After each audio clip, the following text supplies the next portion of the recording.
Now, one of the most interesting news topics that I want to discuss here is CD Projekt Red and the fact that they recently put out a job listing, and it looks like they're working on another IP. You know, and they just went through what they went through with Cyberpunk 2077, and rightfully so. They got a lot of shit for that game. The amount of hype and what you got, whether you like it or not, the game didn't live up to the hype. Take it from me, I beat the game.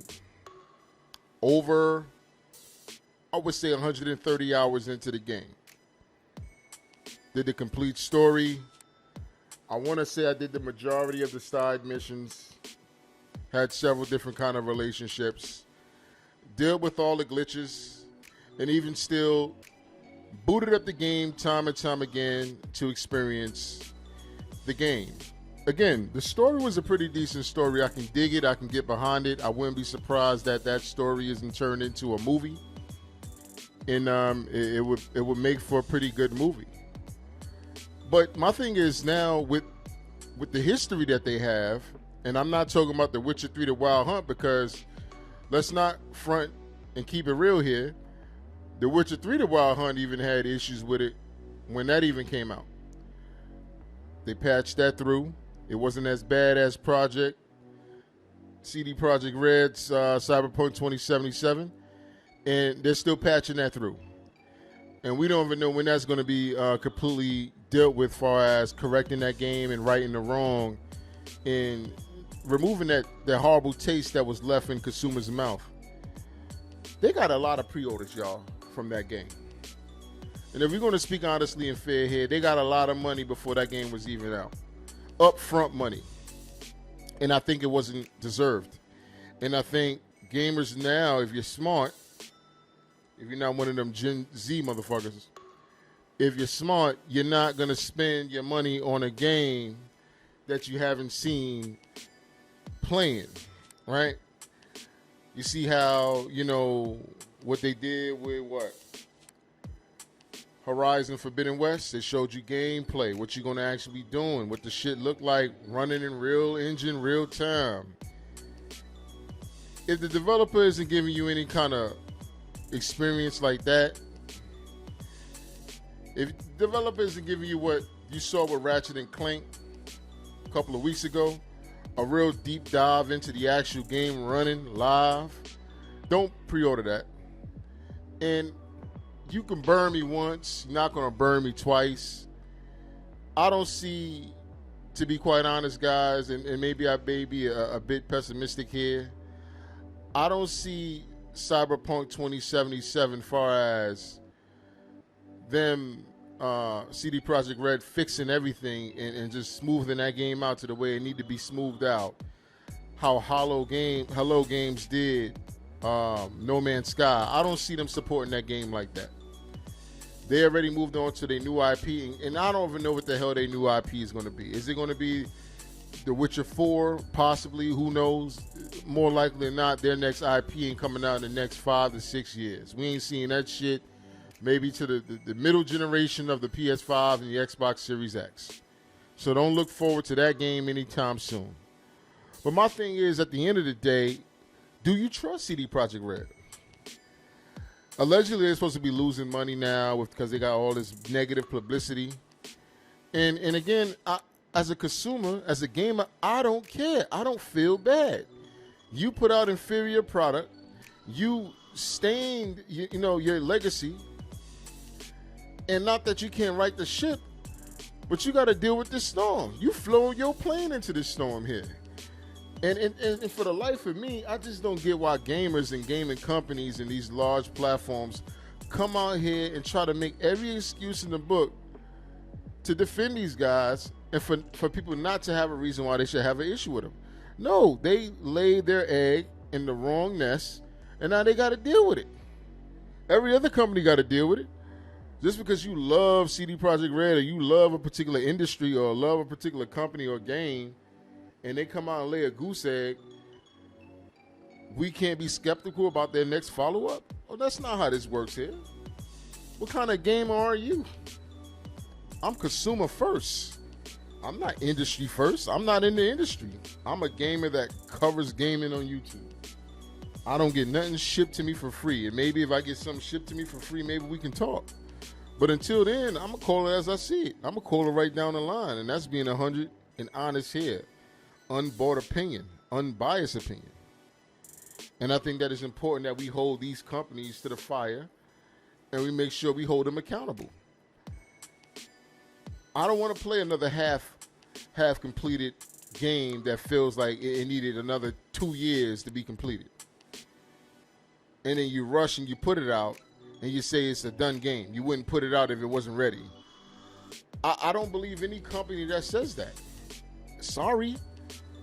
And it's unfortunate that CD Projekt Red ruined that grace period or that grace that a lot of you companies might have been afforded prior to Cyberpunk 2077 coming out. But again, that's not my problem to worry about. They got a proven show now. They're like a brand new independent company back on the market now. Hell, we gave Hello Games so much shit with No Man's Skies. At least I did. I know I did. I was a day one purchaser of that game. That game had hype to hell. They was hyping that game in hell.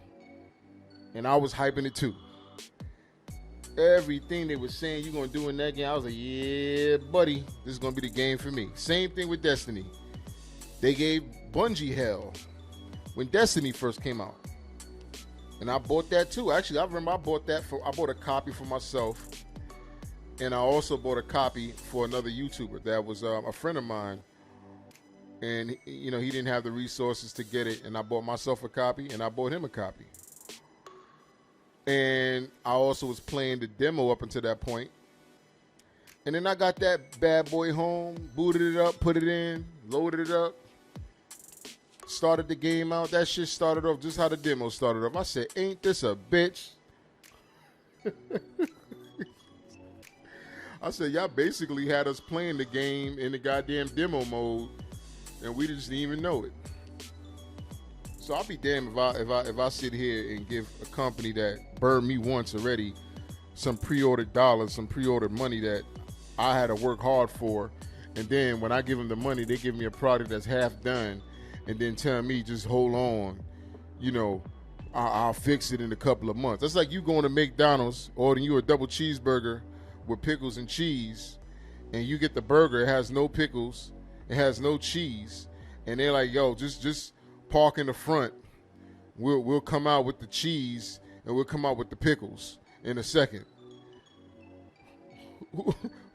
Who gonna show up there again when they hungry looking for a burger? Not me. So I just don't get how these companies just get to come out here and cap and say whatever they want and nobody gets to question them. Nobody gets to question them. Like I mean, we got these companies that we look up to, these industry companies and industry platforms on YouTube that have been around for ages now. And they rotate these different talking heads in and out whenever they want. And they don't speak honestly and true. And regardless of what the company does, they don't address it with any real seriousness. They always find a way to justify whatever the company has done. And you, the consumer, you shouldn't have an issue with it.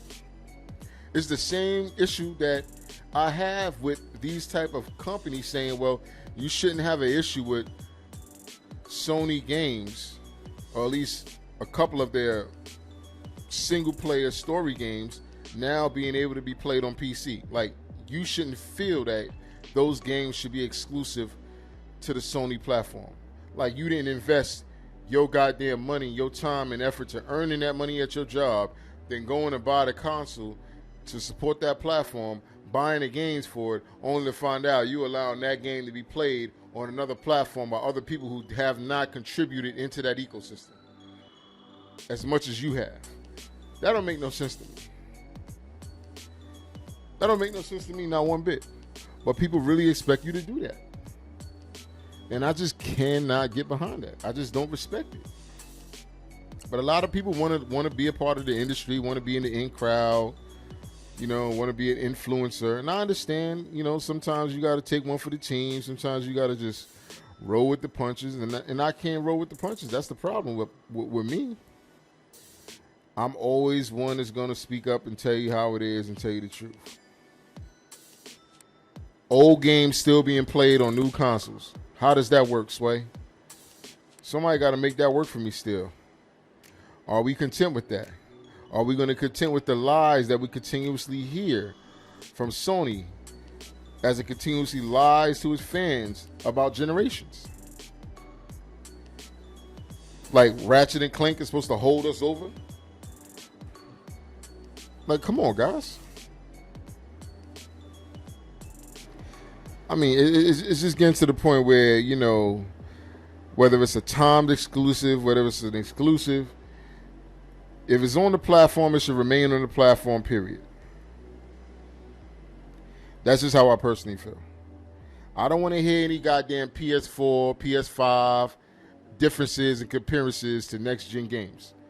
Like, that's just supposed to mean something to me. Like, they did a comparison of what possibly Horizon Forbidden West may look like on a PS4 and a PS5.